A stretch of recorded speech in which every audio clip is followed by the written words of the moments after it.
Meningkatkan mutu layanan kepada pelanggan, terutama dalam memasuki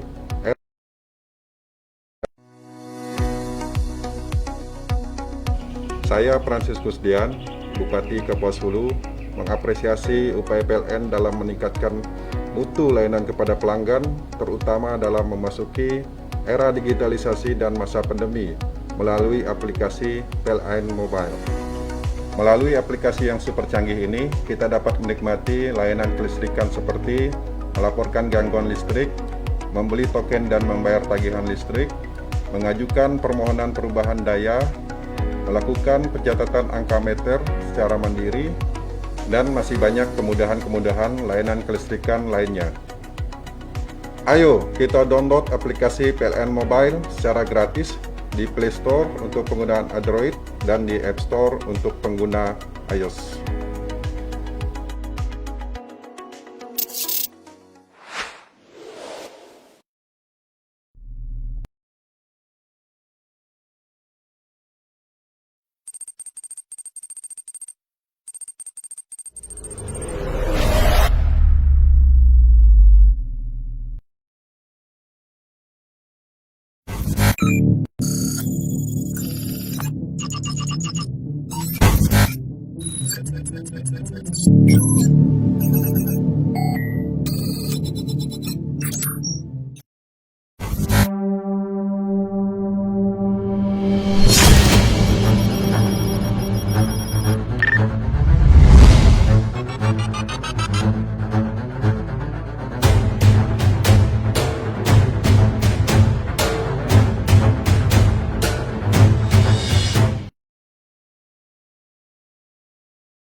Sustainability. It can be a bit of a balancing act, but we all want to play our part. At Epson, we know business comes down to numbers, to performance and productivity. So, how can you get the best of both worlds? We focus on the details that make a world of difference. From heat-free technology that reduces energy usage, to revolutionary processes that transform recycling. We're committed to developing sustainable technology that makes business sense. So you can reduce energy consumption, cut down on replacement parts, and boost your productivity all at the same time. Be cool. Switch to Epson Sustainable Technology.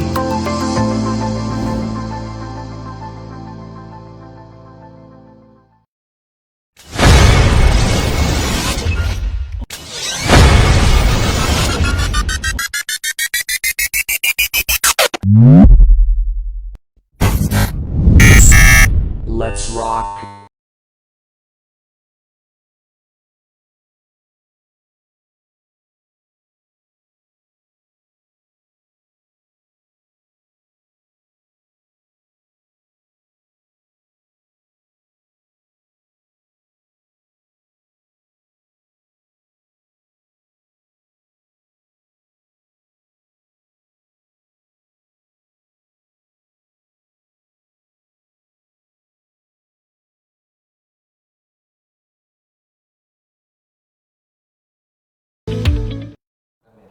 Halo Tribuners, kembali lagi di Berbincang Spesial Solusi 13, rangkaian ulang tahun Tribun The Best Solution. Nah, jadi udah nggak terhitung ya, ini udah rangkaian yang keberapa, yang pasti kita ada 13 rangkaian Berbincang Spesial yang kita balut dalam Solusi 13, di mana setiap Berbincang Spesial ini mengangkat tokoh-tokoh inspiratif dan cerita-cerita inspiratif yang bisa mungkin memberikan kita wacana atau wawasan baru nih tentang satu topik yang akan kita bahas di setiap kali sesinya. Nah, untuk hari ini kita ada tema pariwisata. Wah, ini kita akan jalan-jalan sedikit tapi virtual karena memang lagi masa pandemi ya, kita belum bisa melakukan banyak akses pariwisata khususnya di Kalimantan Barat. Tapi kita akan menggali lebih banyak dari seorang teman. Wah, ini akan menjelaskan lebih dalam lagi tentang potensi-potensi pariwisata yang ada di Kalimantan Barat. Nah, Solusi 13 kali ini tetap didukung oleh PLN Kalimantan Barat, Epson, PT WHW, XL Axiata, dan PT Cita Mineral Investindo dan Bank Syariah Indonesia. Nah, dengan tema konsisten promosikan wisata alam Kalimantan Barat, kita sambut narasumber kita kali ini adalah Direktur Yuk Kita Jelajah, ada Kak Dewi Savitri. Halo. Nah, Tribuners, inilah dia tadi yang orang yang akan menjelaskan dan juga membawa kita sedikit tur virtual, tur lewat diskusi tentang wisata alam di Kalimantan Barat. Apa kabarnya nih Kak Dewi? Baik, Alhamdulillah. Tapi sebelumnya saya pengen mengucapkan dulu happy anniversary buat Tribun yang ke-13. Semoga selalu jaya menyampaikan berita-berita dari hulu sampai ke hilir. Luar biasa, terima kasih. Nah, ini kan kalau kita ngomong tentang pariwisata nih kan, kita ngomong adalah sesuatu aktivitas yang menyenangkan. Ya, sangat. Sebelum pandemi. Karena sepertinya 10 tahun belakangan traveling, adventure itu sudah menjadi seperti kebutuhan gitu untuk orang-orang yang sudah bekerja. Bahkan dari usia-usia remaja juga sudah mulai tahu nih potensi-potensi alam di Kalimantan Barat gini. Nah, dari Kak Dewi sendiri nih yang menjadi salah satu tokoh muda yang concern nih dengan wisata di Kalimantan Barat dan membangun brand Yuk Kita Jelajah ini, sebenarnya nih apakah motivasi awalnya? Oke, nah cerita dikit nih mengenai Yuk Kita Jelajah Katulistiwa sebenarnya. Nah, ini sambil dikenalkan tadi nih ke Tribuners nih. Jadi Yuk Kita Jelajah Katulistiwa itu memang kita dapat ide di tahun 2012 yang sebelumnya kami sudah mulai merintis di dunia pariwisata khususnya di Kalbar itu di tahun 2000. Nah, jadi 2000 merintis Yuk Kita Jelajah 2012. Ya, 2012 baru kita memperkuat brandnya gitu. Luar Yuk Kita Tour. biasa, 2021 tahun. Iya. Luar biasa. Nah, Yuk Kita Jelajah Katulistiwa itu kita ambil pada dasarnya pengen mengajak orang bahwa pariwisata Kalimantan Barat itu punya potensi besar. Jadi kita selalu kepengen mengajak orang dengan menggunakan branding yang sederhana dan mudah diucapkan dan diingat gitu. Jadi kayak yuk kita jalan-jalan ke destinasi mana gitu kan. Entah itu di Kota Sambas, di Kota Mempawah, Kota Bengkayang ataupun di kabupaten-kabupaten hulu lainnya gitu. Nah, kalau kata-kata yuk itu kan enak didengar, enak diucapkan. Yuk kita ngumpul yuk kita makan, yuk kita jalan-jalan, yuk kita beli barang dan segala macam yang produk pariwisata. Jadi menggunakan kata-kata yuk ditambah lagi bahwa perusahaan kita yang memang kita memang berjualan inbound tour khusus menjual semua potensi pariwisata Kalimantan Barat. Mulai dari face off-nya Kalbar sampai ujungnya hulu dan ekor Borneo-nya Kalimantan Barat. Yuk kita ada semuanya. Luar biasa. Dan kalau kita bicara tentang istilah yuk, ini kan kesannya kayak kita akan pergi bersama. Iya. Jadi bilang kayak yuk, kau datang nanti kau jalan-jalan lah sendiri gitu. Tapi kalau di sini ada istilah yuknya tuh untuk mengajak bersama-sama gitu. Jadi berkenalan bersama-sama dengan potensi wisata alam gitu. Tapi kenapa menyebutnya jelajah gitu? Kalau saya ini kan jelajah nih kalau kita bahasa Melayu ya kita ingat-ingat zaman pramuka. Iya. Jelajah itu adalah berkeliling-keliling, kadang-kadang masuk hutan, keluar hutan, masuk gang, keluar gang, lewat sungai, lewat parit. Kenapa pakai istilah jelajah? Nah, karena di tim Yuk kita adalah basic anak-anak yang memang suka kembali ke alam, beraktivitas di alam, dan kita merasa kembali di alam itu menemukan energi terbarukan gitu. Nah, kenapa jelajah? Karena kami ingin mengeksplor, mengajak, jadi semua pecinta wisata yang sifatnya baik itu pertualangan, pengen mencari pengalaman-pengalaman baru. Nah, jelajah ditambah lagi Katulistiwa, karena tadi Kalimantan Barat kita identiknya panas, kota Katulistiwa. Mau dibilang Pontianak aja yang panas, enggak juga. Di hulu sampai di Kapos Hulu itu panas gitu. Di Danau Sentarum sebagai destinasi the bestnya Kalimantan Barat juga panas. Nah, Katulistiwa itu menjadi brand kita gitu. Kita jelajah dari hulu ke hilir, masuk keluar hutan pegunungannya di Kalimantan Barat, itu jelajah Katulistiwa ya. Nah berarti betul lah ya Tribuners ya. Kenapa pakai istilah jelajah? Karena ada unsur adventure-nya juga yang ingin ditawarkan dari Yuk Kita Jelajah Katulistiwa ini agar kita tidak hanya mengenal akses untuk pariwisata di Kalimantan Barat yang ada di area kota saja, atau yang tadi itu face-nya aja, misalnya daerah memang pusat-pusatnya nih, tapi juga kita bisa masuk ke area hutan, pegunungan, mungkin air terjun, mungkin apalah yang bisa kita sesuatu yang benar-benar yang tidak kita pernah pikirkan, kita bisa melihat itu ada nih di Kalimantan Barat. Karena saya dulunya saya pernah berprofesi sebagai pengajar. Berceritalah kita tentang tema pariwisata waktu itu dengan beberapa murid yang datang dari kota Pontianak. Waktu itu kota Pontianak. Jadi saya ambil satu dokumentasi yang lumayan cukup baik di YouTube. Saya putarkan. Saya lihat kan kepada murid-murid waktu itu masih usianya SD kelas 3 kelas 4. Siapa yang mau ke sini kata saya. Oh, semuanya pengen. Nah, sekarang coba tebak. Kira-kira ini di mana? Rata-rata bilangnya waktu itu yang saya perlihatkan adalah Danau Sentarum. Rata-rata bilang Amazon. Rata-rata bilang sesuatu yang sesuatu di Afrika gitu. Entah daerah mana di Afrika. Mungkin ini di South Africa katanya. Karena kan ada area yang memang ketika dia surut dan ketika dia pasang gitu. Jadi memang yang dilihatkan itu memang potensi alamnya gitu. Belum ada pemukiman warga kayak waktu itu. Rata-rata yang banyak jawabnya di Amazon. Bukan. Ini di Kalimantan Barat. Oh, benar kata mereka. Wah, kenapa saya tidak pernah diceritakan bahwa saya bisa punya wisata yang luar biasa, kerennya sama kayak di luar negeri, tapi ini ternyata di Kalimantan Barat gitu. Nah, bicara tentang akses informasi dan yang sekarang mungkin udah bisa banyak lah didapat, karena mungkin sekarang teman-teman yang senang berpetualang, berwisata kan biasanya mencurahkan cerita mereka kan lewat media sosial gitu. Itu kan kalau kita akses informasi. Kita bicara tentang akses transportasi. Kadang-kadang kalau kita bicara tentang wisata alam di Kalimantan Barat, indahnya luar biasa. Tapi selalu ada kendala dengan untuk kita bisa tahu rute, untuk kita bisa tahu gimana ya caranya ke sana, pakai apa, pakai bus bisa nggak, pakai motor bisa nggak.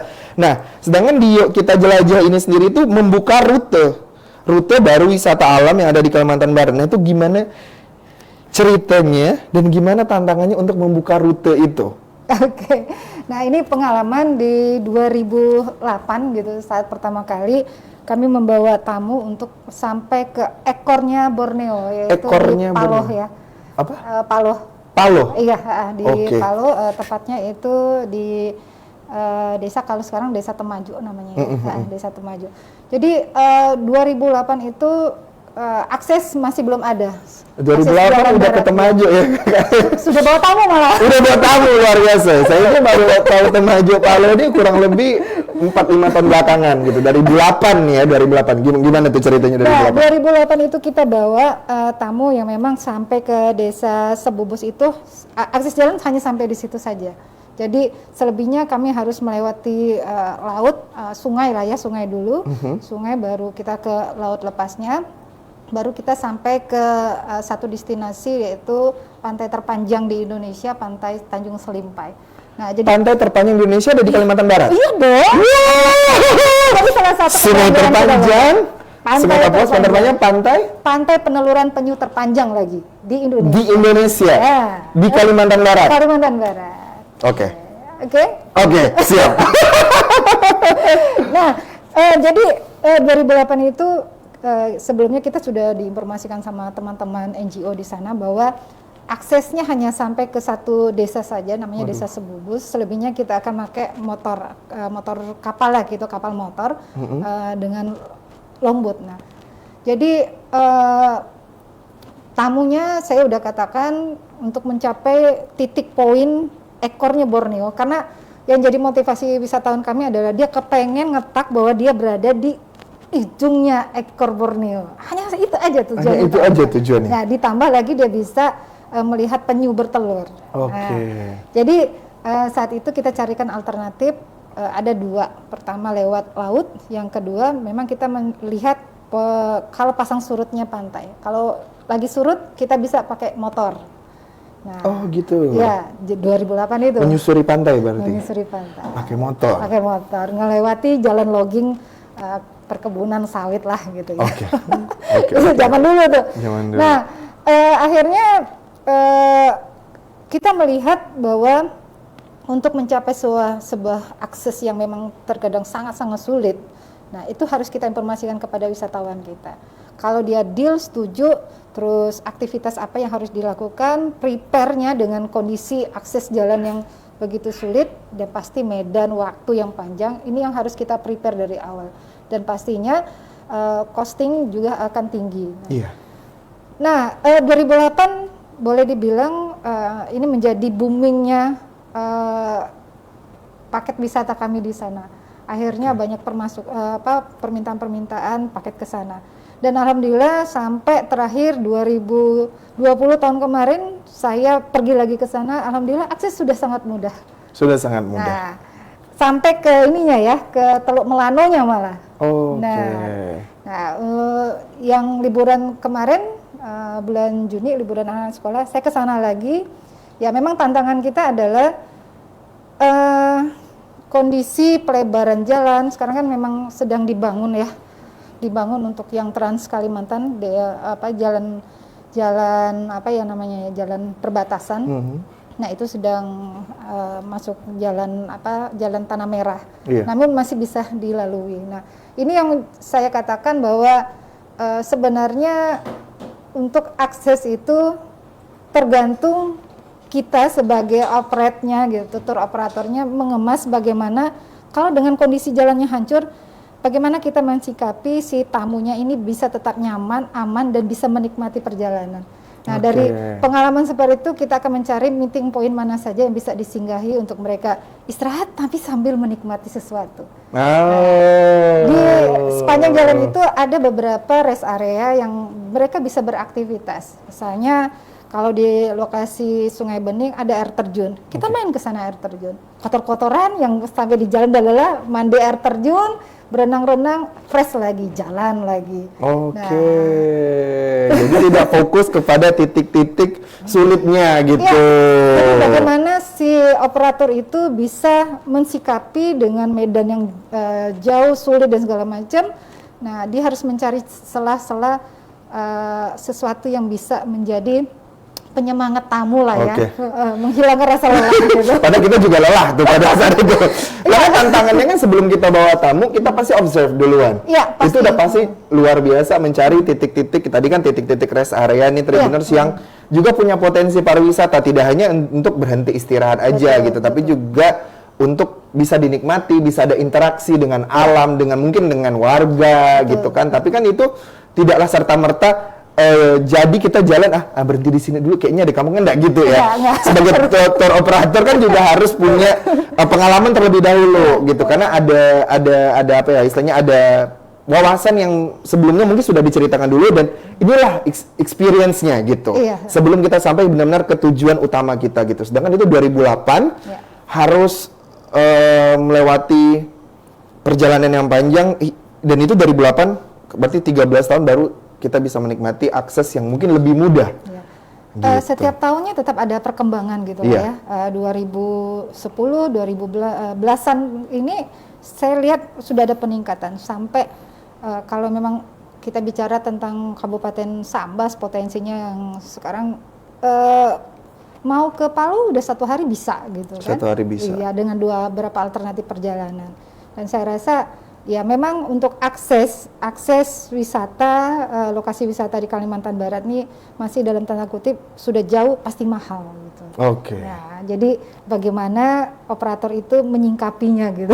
Ya, dan juga bisa mengalihkan tentang cost tapi lebih kepada experience yang bisa didapatkan. Jadi worth it-nya dapat gitu. Nah, makanya di Yuk Kita Jelajah kami lebih mengedepankan yang namanya experience living culture, di mana kehidupan masyarakat yang menjadi tujuan wisata itu tamu bisa merasakan.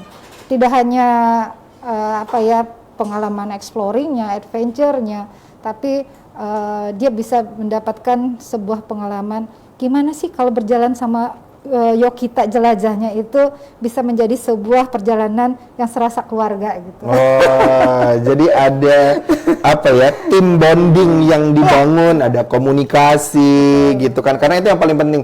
Karena kata orang, ini kan kalau kita bicara tentang traveling, adventure, our partner, itu partnernya kita untuk melakukan aktivitas itu sangat menentukan seberapa memorable perjalanan itu gitu. Nah, jadi Untuk sampai membuka rute, membangun tim dan mempersiapkan semuanya itu untuk setelah untuk satu destinasi baru misalnya gitu. Dari Yuk Kita Jelajah tuh butuh berapa lama? Ya, pengalaman selama ini kami memang suka mencari destinasi yang memang punya sesuatu potensi yang uniquely. Jadi ya yang bisa membedakan antara satu destinasi yang dia miliki dengan destinasi yang lain. Oke. Nah, ya kita tuh melihatnya di sudut pandang mungkin agak berbeda dengan teman-teman operator lainnya.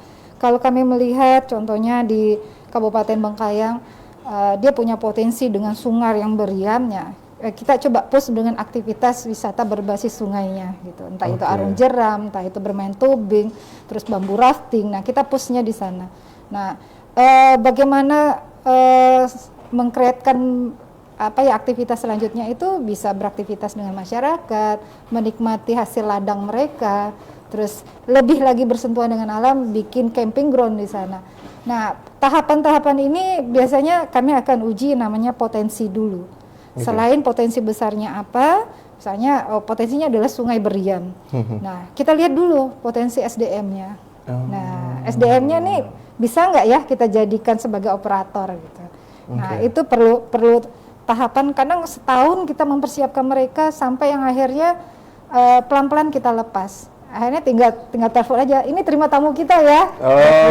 Ada local guide-nya lah gitu ya. Local operator kalau kita. Local operator ya. Jadi benar-benar orang yang bisa berkomunikasi dengan baik dan meng-create tamu, punya jiwa hospitality yang paling penting, yang luar biasa gitu. Tapi yang setahun ya. Ada juga yang istilahnya sebenarnya mereka sudah siap gitu. Istilahnya dengan pengelolaan kelompok-kelompok pengelola wisata, terus kelompok Karang Taruna biasanya di desa-desa yang memang punya potensi wisata. Nah, mereka sebenarnya tahu punya potensi dan segala macam. Hanya memang mereka belum didampingi untuk meng-create sebuah potensi itu menjadi sebuah objek wisata. Nah, mereka punya potensi dijadikan sebuah objek dulu nih, objek untuk dikunjungi. Nah, dari dikunjungi itu kita meng-create menjadi sebuah tujuan wisata.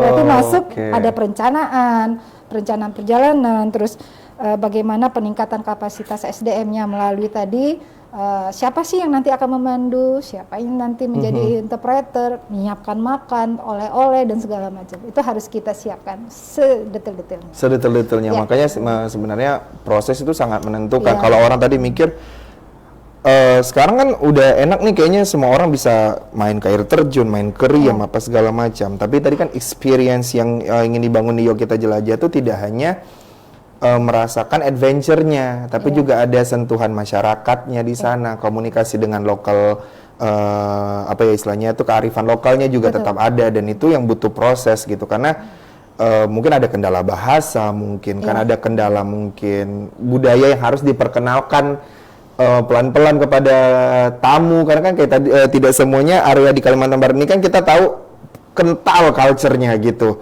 Semakin dalam masyarakatnya tinggal di area-area tertentu di Kalimantan Barat, semakin kental pula kebudayaannya. Kita juga harus tahu sebagai operator ya, Kak Dewi ya, jangan bawa-bawa aja. Ini kan kita kan sama-sama orang Kalimantan gitu. Jadi kayak santai aja, tapi nggak gitu. Dari setiap kita di mana kata orang tuh di mana bumi dipijak, di situ langit dijunjung gitu kan. Nah, mungkin itu juga ya yang juga bikin proses setahun, berarti bolak-balik gitu terus. Workshop atau segala macam, training. Kadang juga kita uji coba bawa tamu dulu dalam volume yang sedikit. Oh gitu. Ini untuk melihat kesiapan di teman-teman lokal operator. Siap nggak nih kalau kita bawa tamu? Ternyata memang kekurangan-kekurangan itu yang bisa menjadi memacu mereka untuk berbuat lebih baik. Nah, ini yang Yuk Kita selama ini dari 2012 yang kita langsung fokus memang jual inbound tour. Ya, kita tidak hanya sekedar menjual paket tanpa memperhatikan teman-teman yang di lokal gitu. Nah, artinya apa yang kami dapat, kami harus punya sumbangsi di destinasi lokal gitu. Iya, karena bagaimanapun nanti Ada tanggung jawab kami. Iya kan, gitu. teman-teman di warga-warga setempat lah yang nantinya ke depannya yang akan, karena mereka tahu ini yang menjadi potensi tujuan wisata, mereka juga yang sadar akan menjaganya, merawat, juga tetap apa ya istilahnya mempermudah wisatawan untuk bisa mendapatkan akses informasi Betul. terkait dengan area tersebut. Nah, kalau kita bicara tentang tadi, yuk kita jelajah udah bisa sebegininya nih dengan warga lokal gitu, dengan sampai adanya lokal operator gitu. Kalau untuk pemerintah sendiri, nah, kalau kita ngomong tentang pariwisata ini kan juga masuk ke dalam salah satu catatan pemerintah ya, karena aset namanya juga ini kan aset wisata gitu. Kalau dari yuk kita jelajah punya pengalaman atau catatan tersendiri nggak untuk mempersiapkan rute-rute ini yang berkaitan juga nih dengan mungkin perizinan atau birokrasi gitu dengan pemerintah? Ya, selama ini untuk perizinan kita dalam operasional di dunia perjalanan wisata ini ya selama ini lancar-lancar saja. Memang kendalanya adalah untuk masa sekarang lebih ke apa ya istilahnya program-program perencanaan di tingkat tata kelola destinasi yang tadinya memang pengalaman kami selama beberapa tahun ini tamu-tamu yang dari luar gitu itu selalu menanyakan ini punya sertifikasi khusus nggak kalau untuk guide gitu kan. Terus misalnya untuk tempat destinasi ada nggak sertifikat untuk halal wisata gitu, wisata halal dan segala macam. Nah, kami sebagai tour operator dan biro perjalanan wisata, nah ini yang akhirnya kita lebih banyak berdiskusi dengan pemerintah bahwa peningkatan kapasitas masyarakat di lokal itu sangat diperlukan.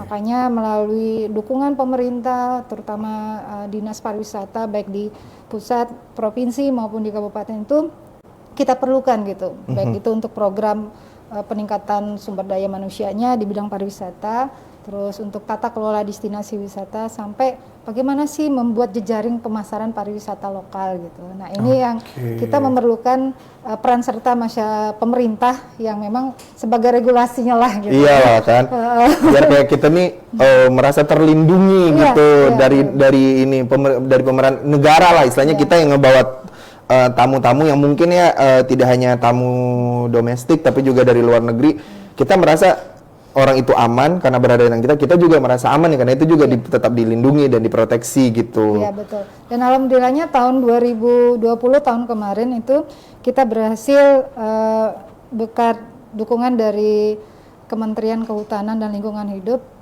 khususnya di Kabupaten Kapuas Hulu di tingkat wilayah Taman Nasional Betung, Kriun dan Danau Sentarum sudah ada 30 orang pemandu lokal yang sudah mendapatkan sertifikasi kompetensi pemandu wisata lokal. Luar biasa. Ini satu kebanggaan. Jadi kalau mereka sudah punya izin memandu, terus sudah punya sertifikasi kompetensi pemandu wisata lokal, kita yang sebagai di base-nya di Pontianak nih udah ini udah bisa dipercaya nih bawa tamu kita. Jadi kredibel lah istilahnya gitu. Kredibel terus. Ya tinggal kita sebagai memposisikan diri saja nanti kalau dalam sebuah trip kita sebagai tour leader yang memimpin perjalanan dan mereka yang menjadi tour guide-nya gitu. Iya, jadi yang akan lebih banyak berkomunikasi adalah local operator yang tadi sudah bersertifikat. Jadi udah tidak perlu ragu lagi ya Tribuners ya yang ingin melakukan aktivitas wisata khususnya yang kita ini yang mungkin mengaku orang Kalimantan Barat tapi belum sempat merasakan nikmatnya berwisata alam di Kalimantan Barat. Jangan sedih untuk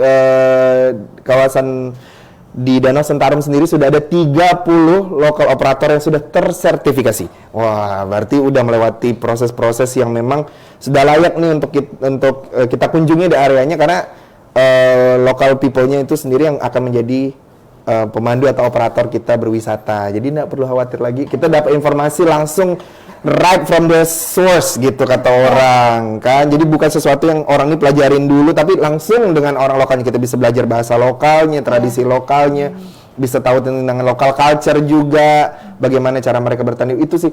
Karena menurut saya tuh esensi dari berwisata tuh tidak hanya melihat. Ya kan, kalau kita cuma melihat kayak sesuatu yang indah itu kan di mana-mana kita bisa nikmati gitu, tapi berinteraksi itu yang paling berkesan biasanya, karena dengan adanya interaksi itu memberikan kita pelajaran, pengalaman. Oh, ternyata orang di sini tuh kalau mereka tuh caranya untuk beretika, sopan santunnya tuh kan orang kadang-kadang beda-beda. Kita aja tuh kalau misalnya pernah dapat kesempatan untuk bertemu lah ya sama orang sih, mereka tidak semuanya suka bersalaman misalnya, atau tidak semudah itu berkenalan, menyebutkan nama kayak gitu-gitu kan yang paling seru gitu. Dan apalagi udah dapat orangnya, lokal operatornya tuh memang orang asli di situ, kita juga jalan wisata alamnya juga kita pasti tahu lah, karena mereka yang menjaga. Ini luar biasa sekali nih. Nah, akhir-akhir ini mungkin karena udah semakin baik kali ya sistem yang dibangun gitu kali ya, terkait dengan destinasi wisata Kalbar ini kan sampai kerap masuk ajang nominasi seperti Sepasang Hill di Bengkayang yang masuk nominasi Anugerah Pesona Indonesia atau API. Iya. Nah, terus gimana nih dari seorang pegiat jelajah wisata, wah ini ngelihat nih ternyata potensi-potensi Kalimantan ini sampai masuk ke dalam lomba nasional gitu untuk aset wisatanya, itu gimana nih? Ya, sebenarnya Kabupaten Bengkayang itu sudah 2 kali masuk nominasi. Pertama Pangar dulu juga masuk dengan aktivitas wisata berbasis sungai untuk Sungai, Arung Jeram. Iya, Pangar itu di Riam Pangarnya gitu kan, desa 17. Oh, itu sungai yang berbatu-batu gitu lah berarti ya? Iyalah. Oh gitu. Saya ini masih orangnya kan awam ya. Kadang-kadang tuh orang bilang, dia bermain di sungai, kok sungai di batu-batu. Yang saya tahu nih sungai kan kita kalau tinggal di kota, sungai itu hanyalah aliran air saja, Kapuas, Landa, dan sungai-sungai kecil lainnya. Jadi kalau nengok di tempat-tempat lain tuh kayak main sungai itu, saya pikir tuh itu selalu hanya ada di Pulau Jawa. Sekalinya pas lihat beberapa kali ini, berarti itu sungai yang bisa di Arung Jeram juga udah bisa di Kalimantan Barat. Iya, Kalimantan Barat ada beberapa kabupaten yang memang sudah miliki spot gitu. Nah, sekarang lagi ditambah Kalimantan Barat sudah ada Federasi Arung Jeram Indonesia, FAJI namanya. Di Kalimantan Barat? Di Kalimantan Barat. Nah, di beberapa kabupaten sudah ada FAJI kabupaten kota yang untuk meng-create wisata Arung Jeram. Nah, nanti boleh cobain ya. Boleh ya? Jadi kita kalau mau Arung Jeram tak perlu naik pesawat? Oh iya. Dulu banget kan ya, melakukan jeram-jeram di hulunya Kapuas. Wih, seru. Nah, kembali lagi untuk yang berapa nominasi, memang saya katakan potensi pariwisata, baik itu potensi wisata alamnya, budayanya, dan berbasis masyarakatnya, kita tidak kalah dengan provinsi-provinsi lain. Dan ini saya katakan dengan beberapa teman-teman lokal, penggiat dan pelaku, baik itu di jaringan Asosiasi Tour and Travel Indonesia, ASITA Kalimantan Barat, bahwa kita tetap harus yakin bahwa dengan jualan di Kalimantan Barat, potensi-potensinya tidak kalah. Nah, dengan masuknya ajang nominasi potensi pariwisata di beberapa kabupaten, ini makin menumbuhkan rasa percaya diri, khususnya di Yogyakarta ya. Karena apa? Yang terutama sekarang Sepandan Hill, nah itu menjadi trennya anak-anak milenial untuk wisata pendakian dengan aktivitas spot selfie, terus mereka merasakan seakan di negeri awan gitu kan, terus menginap di sana. Nah, ini berkat bantuan yang pasarnya memang anak-anak milenial gitu, yang suka berpetualangan di bukit-bukit, merasakan kalau di pagi hari itu mandi matahari, terus mereka bisa merasakan negeri di awan. Nah, saya sempat tadi pagi di Facebook saya, teman dari Bogor mengatakan, "Wih, ini benar di Kalbar gitu kan." Nah, saya kira ini di Bogor, karena lokasinya itu perbukitan sampai menggapai awan itu adanya di Bogor. Oh, saya bilang ini di Kalbar ya, di Kabupaten Bengkayang, dan itu tepatnya di Sepandan Hill, saya bilang. Nah, buruan ya, bantu vote, saya bilang. Ketik api, ini udah bantu vote, saya bilang. Nah dan ini kan lagi kan bisa apa ya istilahnya, dengan adanya teman-teman milenial yang sekarang juga sudah mulai mulai percaya diri menikmati wisata alam di Kalimantan Barat. Dengan teknologi sekarang, media sosial itu sangat membantu promosi gitu kan. Kalau zaman dulu kan mungkin kita itu tadi terbatas informasi, terbatas pengetahuan. Jadi yang kita tahu, bahkan tadi kan orang dari Pulau Jawa sendiri mikir itu di Jawa, tapi ternyata itu adanya di Kalimantan Barat. Karena tadi mungkin kita kan selalu melihat kontur alam apa segala macam, kayaknya apalagi orang yang tinggal mungkin lahir dan besar di perkotaan itu kan hanya tahunya tadi wisata alam ya hanya sungai. Kalau kita ke konten-kontennya, kalau saya biasa ditanya misalnya ada kegiatan atau misalnya ada kesempatan untuk study atau misalnya ada workshop di luar kota, saya mau ke Pontianak nanti mau diajakin kemana ya, ke Tugu, ke sungai. Ternyata kalau kita ngomong tentang kalau biasanya ditanya gini, kalau sekarang udah beda. Kalau setiap orang tanya, kalau saya mau main ke Kalbar nih katanya, kira-kira mau dibawa kemana? Mau berapa lama dulu? Iya kan? Betul. Mau berapa lama dulu? Mau sebulan? Mau seminggu? Nah, kalau seminggu kita cari yang deket-deket seminggu. Kalau mau sebulan, bisa explore. Mau setahun, lebih bagus lagi. Ya, sama dengan kita kalau mendapatkan permintaan nge-trip atau berwisata di Kalimantan Barat, yang kita tanyakan pertama adalah berapa lama mau stay-nya. Nah, terus punya budgeting berapa? Nah, karena itu menentukan ya, karena kan semakin lama dan kita jadi bisa tahu, kita akan tahu destinasinya, tujuannya apa, destinasinya apa ya, kita akan menentukan berapa budget yang bisa teman-teman spare gitu buat menikmati. Yang namanya traveling dan adventure ini, kalau kita bicara tentang cost ya tidak hanya kalau kita mikir lo kok di misalnya nih di lokal aja tuh bisa spare sekian, kok di luar bisa spare sekian, karena yang kita invest itu bukan uangnya tapi experience-nya dan apa yang kita bisa dapat dari perjalanan itu gitu. Ya ini memang menjadi PR-nya kita di beberapa tahun yang lalu gitu. Jadi waktu kami sudah menjual paket-paket inbound tour dengan durasi yang perjalanan 14 hari, 7 hari, 10 hari gitu. Yang pasti tanggapan dari teman-teman begitu kita share leaflet dan brosurnya, ini paket kita ini luar biasa mahal gitu kan. Nah, kata-kata mahal dan jangka waktu yang lama itu terbantahkan setelah kami mulai mempromosikan video-video pendek kami, terus dari sosial media kita ceritakan rangkaian perjalanan-perjalanan dari beberapa pengalaman tour, bahwa yang kenapa jauh, kenapa mahal, yang didapatkan adalah tadi experience, learning, living culture, adventure, dan nature yang mereka dapat. Dan setiap perjalanan itu akan ada sebuah create-nya atau yang memang kami susun, bagaimana sih si tamu bisa ikut merasakan kalau perginya ke hulu mereka ikut ngaret. Terus terus noreh ke dia nanti. Noreh ya. Ikut noreh jadinya. Nah, nanti bagaimana mereka bisa ikut ke ladang. Ingat loh, ladang kita bukan ladang yang di flat gitu, tapi ladang kita itu di bawah-bawah bukit. Nah, kan susahnya para peladang kita, petani kita itu mau nanam padi aja mereka mesti naik ke bukit. Dan itu memerlukan ya gimana ya, melewati sungai yang berbatu lagi ya. Nah, sungai yang berbatu. Melewati hutan-hutan yang kadang hutan bambu, kita sambil cari rebung. Nah, experience learning culture-nya itu saya katakan kepada tamu, mereka tidak hanya sekedar mendaki bukit, tapi di dalam mendaki itu mereka mendapatkan pengetahuan bahwa dari tumbuh-tumbuhan ini mereka dapat tumbuhan obat. Dari ranting-ranting pohon, dari akar-akar pohon mereka dapatkan sumber air. Nah, dari melewati sungai kita cari makan ikan yang kita tombak untuk lauk kita.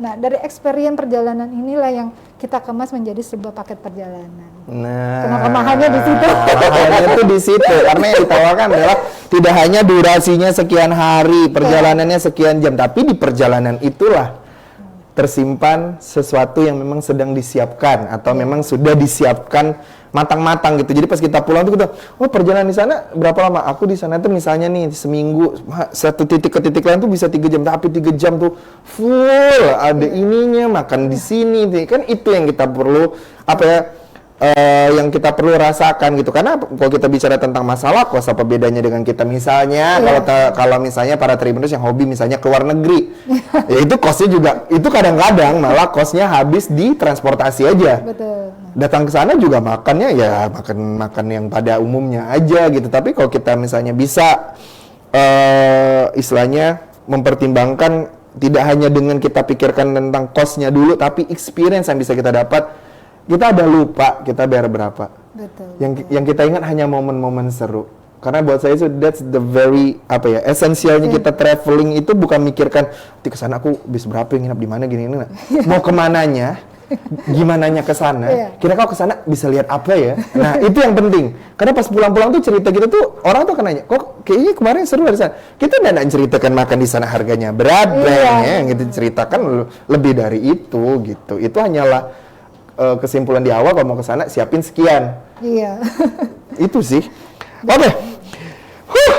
Kalau kita ngomong tentang wisata nih kan tadi kan ini panjang nih. Nah, dan ngomong-ngomong masalah wisata alam di Kalbar masih banyak potensi-potensi yang akan kita ulas dan kita akan diskusi bersama. Yuk kita jelajah Katulistiwa bersama Kak Dewi Savitri. Wah, ini selaku direkturnya. Ternyata dari 2000 ini udah mulai ini Tribuners ya. Tapi sebelumnya kita akan ada iklan dulu sebentar dan berbincang spesial kali ini di Solusi 13 tetap didukung oleh PLN Kalimantan Barat, Epson, WHW, XL Axiata, PT Cita Mineral Investindo, dan Bank Syariah Indonesia. Tetap di Berbincang Spesial Solusi 13. Kita akan kembali setelah yang satu ini.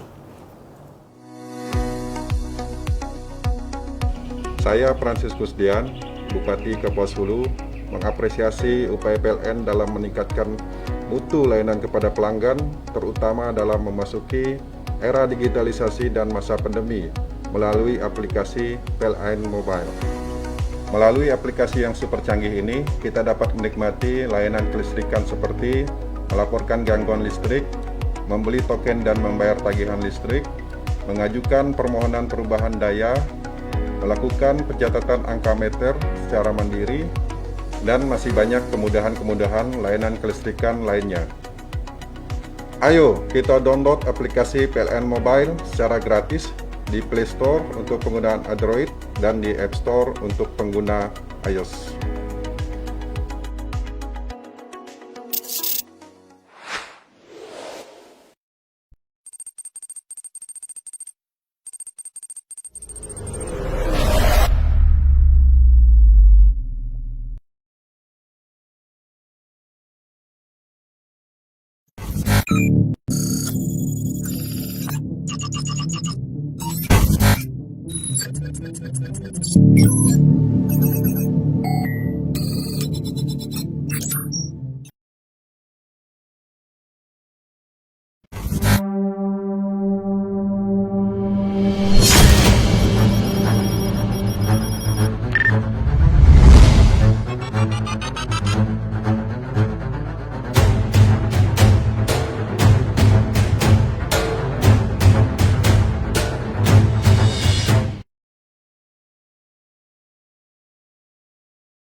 Sustainability. It can be a bit of a balancing act, but we all want to play our part. At Epson, we know business comes down to numbers, to performance and productivity. So, how can you get the best of both worlds? We focus on the details that make a world of difference. From heat-free technology that reduces energy usage to revolutionary processes that transform recycling. We're committed to developing sustainable technology that makes business sense. So you can reduce energy consumption, cut down on replacement parts, and boost your productivity all at the same time. Be cool. Switch to Epson's sustainable technology.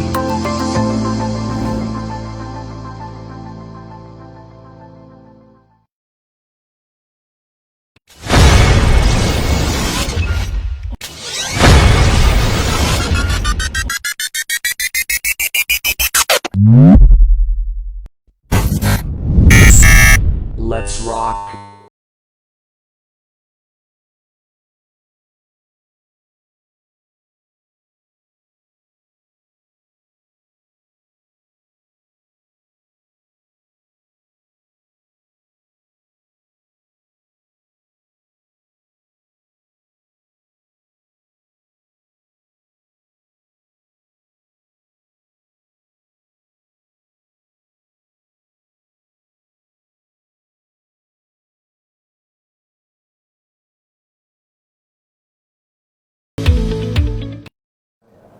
Halo Tribuners, kembali lagi di Berbincang Spesial Solusi 13. Kali ini tema kita pariwisata dengan konsisten promosikan wisata alam Kalbar bersama. Yuk kita jajah Khatulistiwa bersama Kak Dewi Savitri masih di sini. Wah, tadi kita udah ngomong panjang lebar tentang potensi-potensi wisata dan bagaimana caranya membuka rute, dan ternyata yuk kita jelajah Khatulistiwa sendiri. Ini berinisiatif tuh dari tahun 2000 dan sampailah sekarang. Dan alhamdulillah udah kalau kita ngomongin tadi tuh ada Riam, sekarang udah ada wisata Arung Jeram.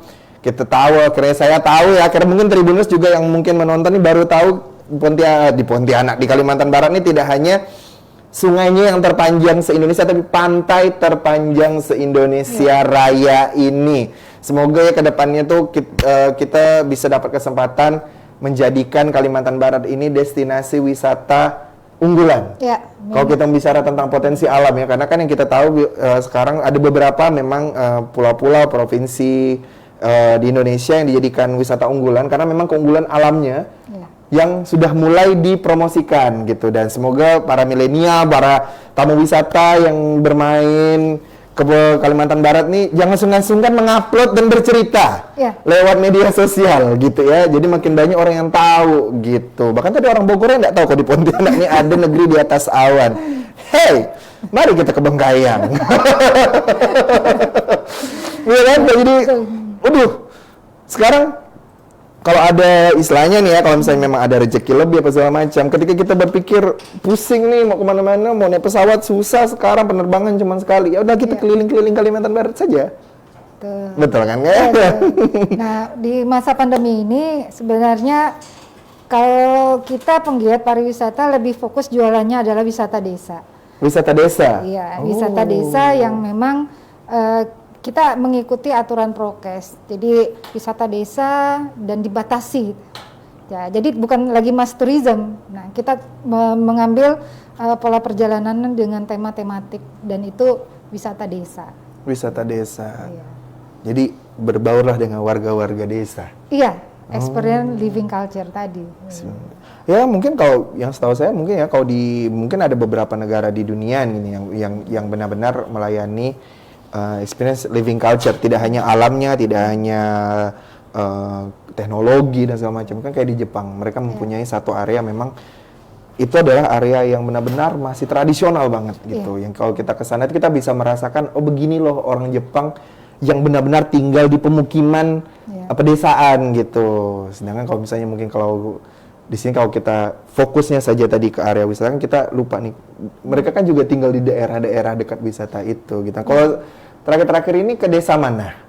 Nah, kita lagi coba bantu asesmen di salah satu desa di Kabupaten Kapuas Hulu, namanya Desa Penepian Raya. Dengan potensi wisatanya adalah danau. Nah, di situ kita melihat potensi Danau Tang, Bukit Tang, terus yang pasti adalah kehidupan masyarakat desa Penepian Rayanya. Nah, saya melihat untuk potensi wisata di salah satu destinasi desa Penepian Raya ini adalah dia punya karakter seperti Danau Sentarum, dan memang lokasi ini memang berada di dekat area Danau Sentarum gitu. Nah, saya melihat karakter uniquely masyarakat nelayannya, terus bagaimana mereka bisa menjalankan kearifan lokal, mengatur sistem untuk pengambilan area pemasangan jala gitu ya, pemasangan area mereka pukat dan segala macam itu masih menggunakan sistem terdahulu. Jadi untuk mendapatkan area mereka menangkap ikan, mereka itu pakai sistem istilahnya cabut undi gitu ya. Masukin nama kayak arisan jadi ya. Masukin nama, mana nanti yang dikocok yang namanya keluar itu yang akan mengelola satu set area untuk tempat taruh jala ya, apa yang namanya itu ya, saya lupa. Nah, saya melihatnya unik gitu kan. Jadi kalau memang bisa membuat sebuah paket-paket perjalanan yang mereka bisa hidup di rumah lanting gitu kan. Terus bagaimana tiap pagi mereka menyebar jala, terus sorenya mengangkat jala lagi, melihat lagi mana ikan yang bisa diambil dengan ikan yang harus kita rilis lagi. Itu sebuah yang saya melihatkan ini wajib saya eksplor nih gitu. Karena tidak ada di tempat-tempat lain mungkin ya. Ya mungkin juga ada di lokasi Tapi sat yang polanya lain. berbeda. Polanya berbeda. Nah, kenapa saya mengatakan Penepian Raya ini aksesnya mudah? Tadi untuk akses jalan mulai dari jalan jalan raya Sintang Kapuas Hulu masuk sampai ke jalan desa itu sudah aspal. Oke. Nah, hanya di beberapa set aja masih sertu gitu kan. Terus saya melihat kehidupannya itu melewati beberapa desa, dusun, terus kembali lagi desa, kecamatan. Saya merasa menemukan, damai ya kalau masuk desa ini. Karena apa? Damainya begitu kita lewat, mereka masih yang tegur sapa, hai gitu kan. Mau kemana Nuan? Nah, terus kita berhenti untuk sholat, untuk sekedar minum, mereka langsung menyapa gitu. Oke. Mau kemana, tujuannya kemana, terus selalu mengatakan hati-hati. Nah, saya merasakan mereka welcome terhadap kita orang baru. Nah, sampai di desanya lebih lagi, kita disajikan dengan makanan yang sederhana tapi yang bikin saya merasa nyaman. Nah, saya melihat satu lokasi untuk tempat menjadi lokasi jualan saya gitu, jualan kita adalah yang pasti kesiapan masyarakat dan cara mereka menerima tamu. Oke. Nah, makanya setiap survei-survei yang ke beberapa desa yang selama ini mungkin belum disebut sebagai destinasi wisata, saya akan menempatkan diri tim kami itu ada sebagai wisatawan. Oke. Nah, jadi begitu kami datang, bagaimana nih antusiasnya mereka, bagaimana mereka menyambut kami sebagai wisatawan, pendatang gitu. Oke. Begitu kita lihat, potensinya masyarakatnya kulinerannya ya sudahlah, jadilah itu sebuah paket perjalanan. Nah, karena sudah sampai di situ, nah, kami punya kewajiban adalah bagaimana yang punya potensi ini akan siap. Nah, kalau dibutuhkan sebuah tata kelola destinasi, nah ini kami mulai berkoordinasinya dengan dinas gitu. Bantu dong untuk masukin program di situ. Biar kita masuk tuh nggak ujuk-ujuk, tapi ini ada memang pesan-pesan pemerintah yang disampaikan lewat sebuah program gitu. Yang pasti adalah sebuah pengemasan destinasi atau desa wisata itu tujuannya adalah sebuah wisata yang berkelanjutan. Jadi tidak hanya stop di situ, tok-tok di situ aja, punya potensi, kelolanya hanya sebatas itu, tidak. Tapi prinsip kami adalah wisata yang berkelanjutan, berbasis masyarakat.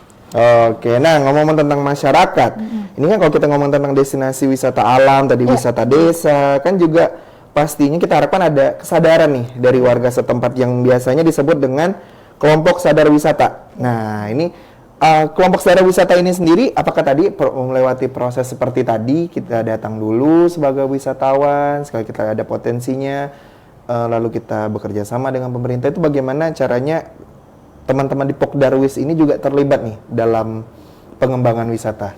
Nah, kalau di Yogyakarta pengalaman selama ini, kita juga turut membantu bagaimana mengumpulkan teman-teman yang punya visi misi sama, yaitu pengen memajukan daerahnya yang punya potensi wisata untuk menjadi sebuah daerah tujuan wisata. Nah, biasanya kita usulkan ke Pemda, bikin dong sebuah program mengumpulkan teman-teman yang punya jiwa ingin membangun dalam sebuah program Pokdarwis tadi, kelompok sadar wisata. Nah, jadi alhamdulillah selama ini di beberapa desa wisata atau destinasi wisata itu sudah ada Pokdarwisnya.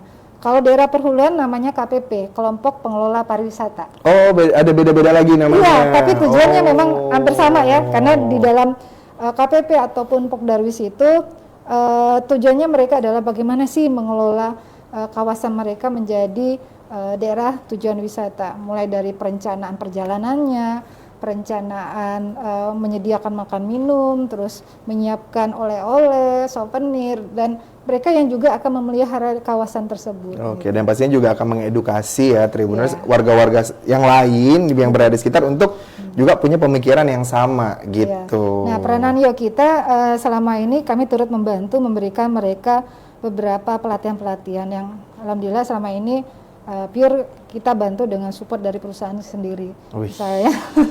Misalnya untuk memberikan mereka pelatihan membuat sebuah perencanaan perjalanan. Apa sih yang harus dilakukan sebelum dan sesudah sebuah perjalanan berlangsung? Mulai dari bangun tidurnya, itulah pokoknya. Dari family penyambutan guiding. mungkin ya, dari Iya. penyambutan, apa yang dilakukan setelah penyambutan, apa Iya. yang dikenalkan terlebih dahulu, rundown lah istilahnya ya, susunan perjalanan, susunan acara gitulah selama Iya. berada di sana. Dan memberikan mereka pengertian apa yang harus mereka siapkan, sebuah atraksi wisata itu seperti apa. Nah, sampai ke tahap kalau mereka harus ada yang mendalami sebagai apa ya namanya untuk manajemen tata kelola di tingkat lokal, mulai dari tour guide-nya, mulai dari yang membuat menyusun tour IT siapa aja, yang menyiapkan makan minumnya siapa aja. Seru. Iya, jadi sampai mereka yang harus bisa melihat bagaimana meng-create sebuah perjalanan itu berupa atraksi wisata dan atraksi budaya. Mereka harus bisa gitu. Jadi kita yang Biro Perjalanan Wisata ini memang kita harus tahu gitu kan, harus tahu mendalam apa yang kita jual. Makanya penting sekali buat Biro Perjalanan Wisata untuk survei dulu ke lapangan, jadi bisa tahu apa yang menjadi nilai kacamata kita sebagai Biro Perjalanan dan bagaimana tour operator lokal meng-create sebuah perjalanan menjadi sebuah interesting trip gitu. Harus punya adventure soul-nya. Iya. Jadi Jiwa entertainer ya. Jiwa adventure, jiwa entertainernya ada karena apa ya, sebagai jembatan komunikasi ya, mungkin tetaplah mungkin ada yang tamu kita yang mungkin pertama kali atau yang punya ekspektasi yang ternyata ketika dia datang tuh ekspektasi dia tuh lebih keren lagi potensinya kita gitu. Mungkin yang dia bilang aku mau ke Kabar aja pengen ke air terjun, padahal dia yang prosesnya air terjun itu tidak hanya air terjun yang dia bisa nikmati, tapi juga banyak sekali atraksi lain gitu. Nah, ini yang sebagai seorang orang yang giat dalam membangun pariwisata, teman-teman yang juga di Biro Perjalanan tidak hanya fokus pada bisnisnya saja, tapi juga turut merasakan, biar punya pengalamannya dulu. Iya, betul. Kau perlu berkali-kali, ikut nggak terus kali ya. Sama ada yang menarik yang perjalanan bulan lalu, saya mencari tahu sebenarnya cara membuat sarang tikung itu seperti apa sih? Tikung itu madu. Oh, oke. Sarang lebah ya. Sarang kan lebah. kalau yang di pohon-pohon putat itu cenderungnya namanya tikung gitu. Nah, kemarin saya memperhatikan di Desa Penepian Raya itu masyarakatnya itu mengoles sarang lebah ke batang pohon lah gitu ya, ada papan itu dioles gitu ya. Saya perhatikan, saya tanya ini buat apa gitu kan. Ternyata ini prosesi untuk membuat sarang lebah tikung. Nah, ternyata cara ngoleskannya pun ada aturannya, ada tekniknya. Iya, ada tekniknya sendiri, nggak boleh yang sembarangan ya. Dan waktu yang diambil juga ada waktu tertentu. Nah, di situ saya katakan kepada teman-teman KPP Bumi Penepian bahwa ini menjadi atraksi wisata. Iya. Begitu kalian jualan madu tikung di Danau Tang, nah proses membuat sarang ini ya yang menjadi atraksi awal sebelum kita lihat cara panennya nanti kayak gimana. Betul. Dari manalah madu ini? Iya. Inilah awalnya.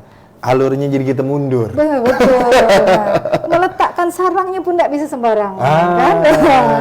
Jadi kenapa harus hitam papannya gitu kan? Jadi kita ada filosofinya semuanya. Ada semuanya. Makanya di dalam meng-create sebuah perjalanan dituntut seorang pemandu wisata atau traveler itu pemandu wisata dituntut dia harus bisa bercerita sebagai storyteller, saya bilang.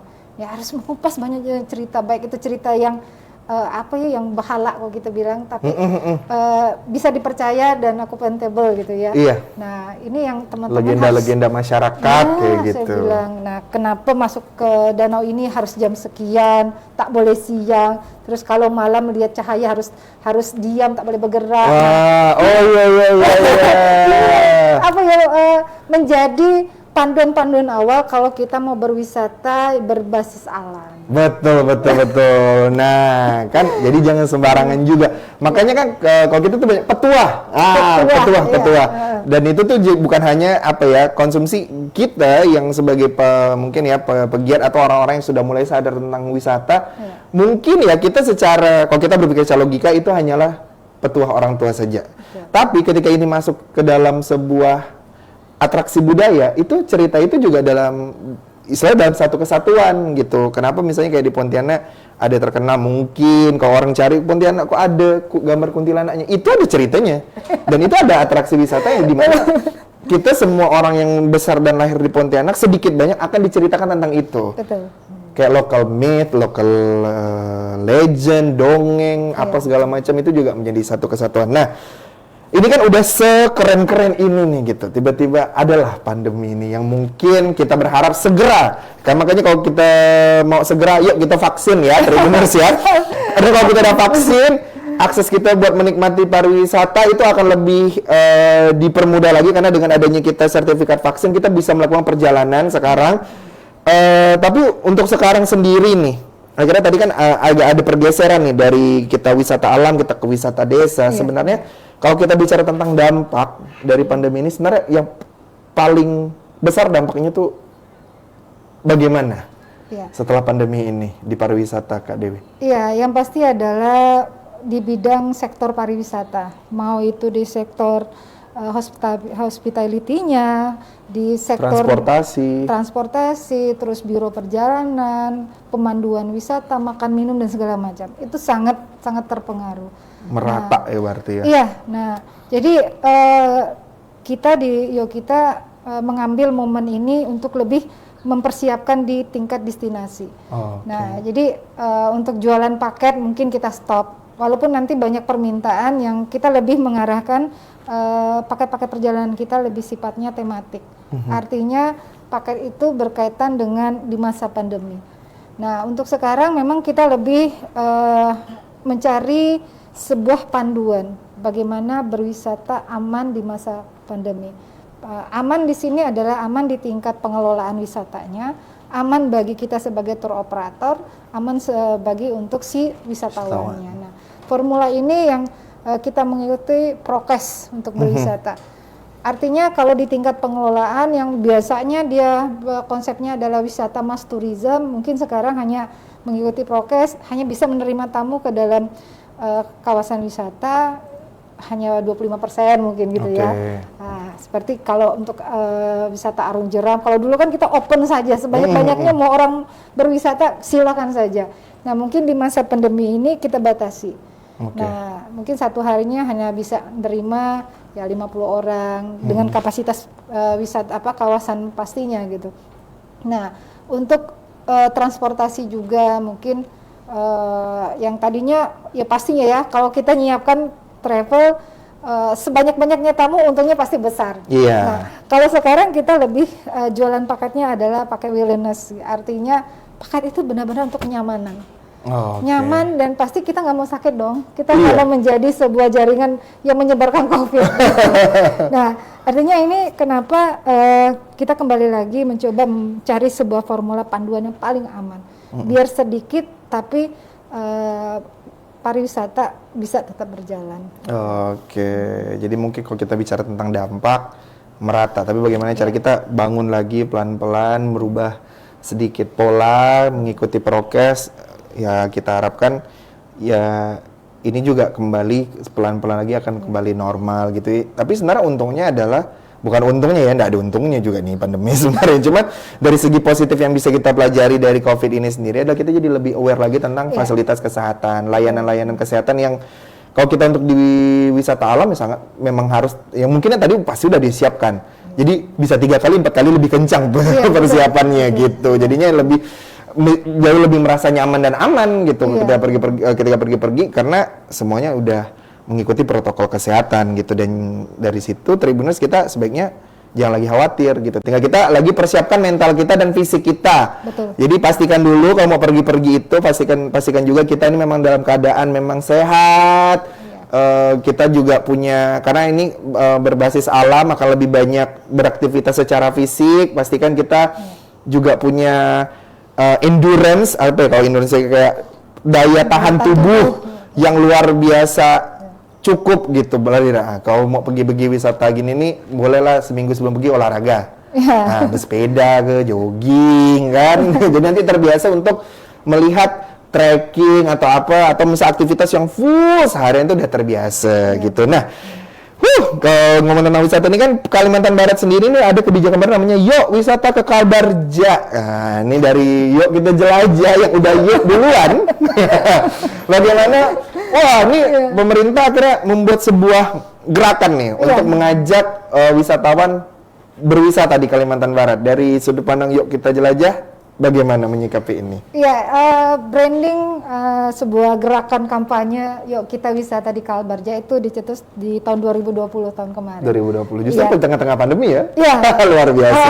Dan wisata murah yang kita brandingkan saat itu pas di Kota Pontianak. Jadi kenapa kita akhirnya membuat sebuah gerakan dan ini dipelopori oleh Dinas Pariwisata Provinsi.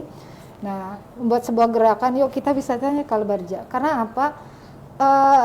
Kita untuk mendatangkan orang luar dari Kalimantan Barat, apalagi wisatawan asing, ini kan sangat riskan. Resikonya Regulasinya sangat tinggi. panjang juga.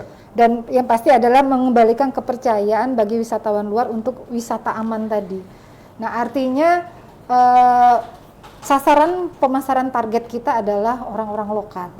Dan ini juga menjadi sebuah kampanye untuk mereka bisa mengenal potensi-potensi wisata yang ada di Kalimantan Barat. Nah, dengan ditambah lagi branding wisata di Kalbarja dan paket-paket wisata murah. Nah, ini berkolaborasinya ramai gitu, kerja bareng lah istilahnya kan. Baik pemerintah provinsi, support dari teman-teman Asita, HPI, PHRI gitu. Yuk kita berkolaborasi membangkitkan industri pariwisata. Walaupun sekarang ini yang tadi kita targetkan 2021 mungkin kita mulai bisa bangkit. Ternyata sampai sekarang dengan status PPKM gitu ya. Nah, ya artinya memang kami sebagai industri yang masuk dalam industri hospitality, pariwisata, kita memang harus yang istilahnya perusahaan, ya oke, kita tutup dulu. Karyawan boleh kita rumahkan, tapi berkarya di pariwisatanya jangan sampai ikut terhenti gitu. Yang artinya kita terus berkampanye sama teman-teman baik tingkat lokal, terus sebuah gerakan-gerakan selanjutnya, terus beberapa teman-teman seperti Genpi lah, Generasi Pesona Indonesia yang terus kita minta mereka sebagai pasukan digital merah putihnya pariwisata di seluruh Indonesia dan di Kalbar juga, mereka terus mempromosikan gitu, jangan pernah putus. Karena kami punya keyakinan bahwa after pandemi ini orang akan berlomba-lomba untuk berwisata. Iya. Nah, orang akan melepaskan kerinduan untuk berwisata. Nah, makanya saya katakan tadi, yuk kita harus menemukan sebuah formula berwisata aman, tapi tetap mengedepankan experience living culture tadi. Iya, benar sekali. Saya udah bayangkan sih setelah pandemi ini semua orang pasti rindu tadi berwisata, dan akhirnya setelah pandemi justru pilihan berwisatanya sangat banyak. Iya. Tidak hanya tertuju pada wisata unggulan tertentu, tapi dengan adanya tadi pegiat pariwisata yang juga untuk promosi juga tidak berhenti, mungkin secara bisnis, secara istilahnya kita potensi ekonomi mungkin agak berkurang di pariwisata, tapi kreativitas tetap jalan sehingga orang-orang akhirnya punya opsi-opsi baru, pilihan-pilihan baru yang seru. Dan ini kira-kira nih kalau untuk di Yuk Kita sendiri sedang menargetkan destinasi mana lagi nih yang mau ditawarkan ke masyarakat gitu? Iya, karena tadi Yuk Kita mengusung sebuah tema perjalanan tematik. Kami menargetkan semua kabupaten, 14 kabupaten kota punya destinasi yang istilahnya yang bisa experience living culture tadi itu ya? Iya, culture, nature, adventure pastinya. Nah, dengan mengusung tema yang coba kami galakan adalah sekarang voluntary tourism.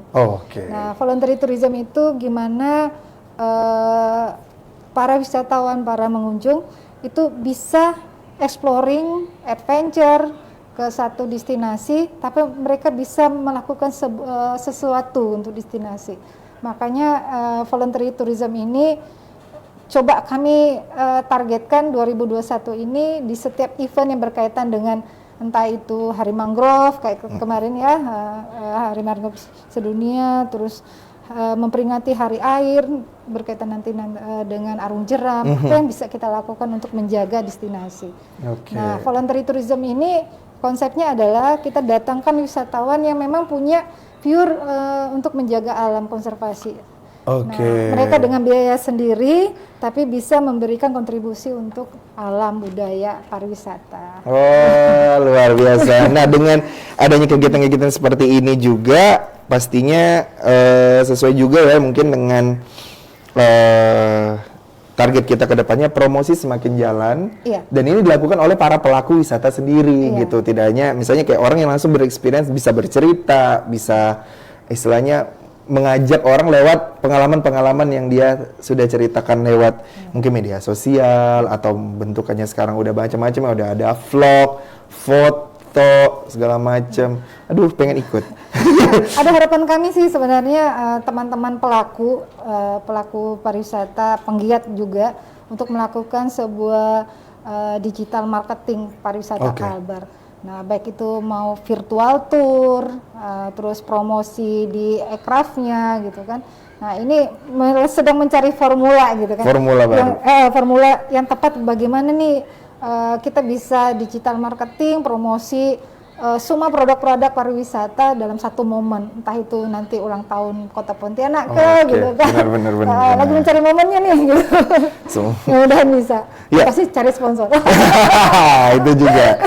Nah, pokoknya mendapatkan dukungan-dukungan yang luar biasa dari pihak-pihak yang memang sangat sadar akan pentingnya nih kolaborasi untuk membangun potensi-potensi pariwisata. Nah, kita udah ngobrol panjang lebar. Wah, ini kita balik kepada esensinya. Yuk kita jelajah. Ini tadi kan sebagai tour operator gitu. Nah, untuk seorang saya nih misalnya ya, untuk Tribuners di rumah yang ingin misalnya merasakan experience living culture tadi bersama Yuk Kita Jelajah itu, kalau kita bicara tentang tarif.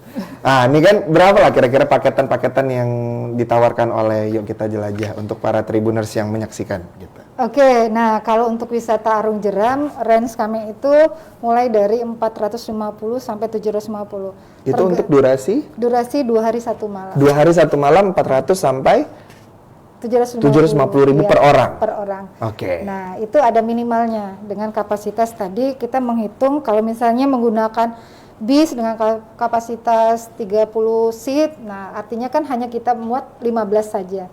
Karena terkait pandemi ini Ya, ya. terkait Kalau pandemi. normalnya mungkin 30. 30. Nah, kita Oke, batasi berarti batasi. minimalnya tadi 10 sampai 15 orang saja dengan Oke. paket 450 dan sampai 750. Kenapa ada beda sampai 750? Ini tergantung permintaan menginap. Oh, Kalau gitu. 750 berarti kita nginapnya nanti ada di penginapan, entah itu di penginapan guest house atau hotel. Tapi kalau 4,5 kita real penginapan dengan mainnya alam. Nginap di tenda, fly seat gitu. Preferensinya gitu ya. Kalau misalnya mungkin ya ini bukan berarti memberikan tawaran 750 paketnya lebih eksklusif, tapi nggak mungkin kalau misalnya orang yang punya jiwa adventure-nya tinggi tapi mungkin ada keterbatasan alergi atau apa, mungkin ada kendala-kendala kesehatan, kenyamanan kan tetap nomor satu. Jadi pilihlah paket yang nyaman. Ya, bukan masalah yang mana yang mahal, yang mana yang murah ya Tribuners, tapi yang sadarlah dengan tubuh sendiri kita perlunya apa, dan disitulah nanti kita akan mengetahui kayaknya paket ini oke. Beda di fasilitasnya. Beda fasilitas aja. Experience-nya tetap sama. Sama. Itu kalau yang ke Arung Jeram. Kalau ada yang mungkin kayak sampai ke Kapuas Hulu, kalau tadi kita yang ke Danau Sentarung, nah gitu. Bedanya di transportasi. Kalau transportasinya pesawat otomatis costingnya lebih tinggi. Oke. Nah, terus misalnya lagi dia pengen combine dengan wisata Betung Krihun dan Danau Sentarung. Experience-nya kan beda. Wisata ke danau dan wisata kita masuk ke Heart of Borneo-nya gitu ya. Nah, di sini paket kita rentangnya 3 juta ke atas. Tergantung nanti berapa jumlah wisatawan, karena kita ngitungnya tuh longboatnya. Oke. Iya. Longboatnya, terus durasi stay-nya mau berapa lama. Nah, bedanya di situ saja. Dan nanti akan berkaitan dengan akomodasi dan konsumsi. Nah, selebihnya adalah kami selalu berjualan itu tidak melihat harga pasar itu mengikuti yang ready made tour kami gitu. Jadi kembali lagi, kalau memang masyarakat atau wisatawan benar-benar kepengen berwisatawan berkunjung ke satu desa, satu destinasi, malah seringnya kita membantu gitu. Istilahnya kita kasih tahu bahwa dari item-item perjalanan, item paket tour itu costing-costingnya apa saja. Kalau ternyata mereka punya budget yang low, katakan itu, kami akan mengurangi budgeting kami. Istilahnya tim kita nggak perlu ikut turun ke sana, tapi kita sudah punya operator lokal gitu. Nah, artinya ini bisa mengurangi costing kami sebagai tour leadernya. Oke. Nah, kan murah lagi tuh. Murah lagi ya. Murah lagi. Gitu. Nah, atau nanti mereka mau backpackeran aja. Nah, kita bisa tuh backpackeran lagi kan. Nah, istilahnya pakai motor, pakai sepeda, pakai longboat. Nah, ini bisa kita arrange tergantung tadi berapa budget yang mereka punya. Jadi kalau ngomong budget jangan langsung kaget di offer pertama, negotiable sesuai dengan apa sih yang sebenarnya menjadi esensi dari sebuah perjalanannya Tribuners nih? Apakah pengen tadi merasakan sendiri atau memang karena merasa kurang percaya diri nih masih butuh ada tour leader untuk memudahkan jembatan komunikasi dengan para warga setempat atau segala macam. Jadi kembali lagi kepada kebutuhan lagi dan budget masing-masing. Tapi jangan kalah dulu di budget. Diskusi dulu aja. Iya. Kalau orang mau wisata gitu, tanya ke Yogita, kita tanya dulu nih, tujuannya mau apa dulu nih? Pengennya ngelihat ini, kita kasih opsi. Nah, kalau dengan budget segini, opsinya ini. Yang penting, dapat aja pengalaman ke sana. Nah, Tribuners ya. Jadi dengan adanya tadi gerakan dari pemerintah, yuk wisata ke Kalbarja. Nah, dengan juga adanya teman-teman yang sangat bersemangat masih dalam masa pandemi ini tetap berkarya di bidang pariwisata dan masih mau mengembangkan potensi pariwisata seperti yuk kita jelajah Katulistiwa dan mungkin masih ada beberapa lain yang mungkin teman-teman tahu. Inilah mungkin saatnya gitu daripada kita mungkin bingung mau kemana, ya namanya kita tetap harus bertahan ya di masa sesulit apapun seperti sekarang, tapi sesekali untuk menyenangkan diri sendiri, biar kita dapat energi baru, biar kita recharge lagi, apa ya istilahnya ya, menambah imun tubuh, dan juga menambah potensi-potensi baru karena pengalaman lebih banyak, pengetahuan lebih banyak gitu, dan juga pastinya kita akan jadi masyarakat Indonesia yang lebih aware tentang pariwisata yang ada di negara kita dulu. Betul. Gitu. Jadi sebelum kita mempelajari lebih banyak tentang dunia, kita pelajari dulu, kalau bisa kita yang punya pengalaman dulu tentang pariwisata yang ada di Indonesia. Ketika kita nanti diberi kesempatan dan dibekasi rezeki nih untuk bisa berkeliling dunia, kita kita ke sana mempromosikan. Iya, harus. Itu yang paling penting ya. Dan gimana kita mau promosi kalau kita belum pernah pergi ke sana? Nah, mari kita jalan-jalan berwisata di Kalbar dulu gitu untuk saat ini gitu, tapi tetap dengan protokol kesehatan. Baiklah, dari Kak Dewi Savitri, ini mungkin ada yang mau disampaikan kepada Tribuners yang menyaksikan bincang spesial Solusi 13 kita kali ini terkait dengan potensi pariwisata. Oke, buat teman-teman Tribuner dan semua penggiat pelaku pariwisata di Kalimantan Barat, jangan pernah berhenti dan lelah untuk terus mengembangkan dan promosi semua potensi pariwisata di Kalbar.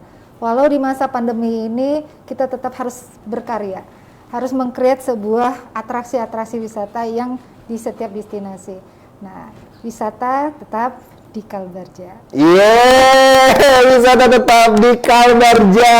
Ya, terima kasih sudah menyaksikan bincang spesial sektor pariwisata dengan tema konsisten promosikan wisata alam di Kalbar bersama Yuk Kita Jajah Katulistiwa dengan direktur yang langsung hadir di sini ada Mbak Dewi Savitri. Terima kasih sudah hadir di sini dalam rangkaian ulang tahun Tribun Pontianak yang ke-13.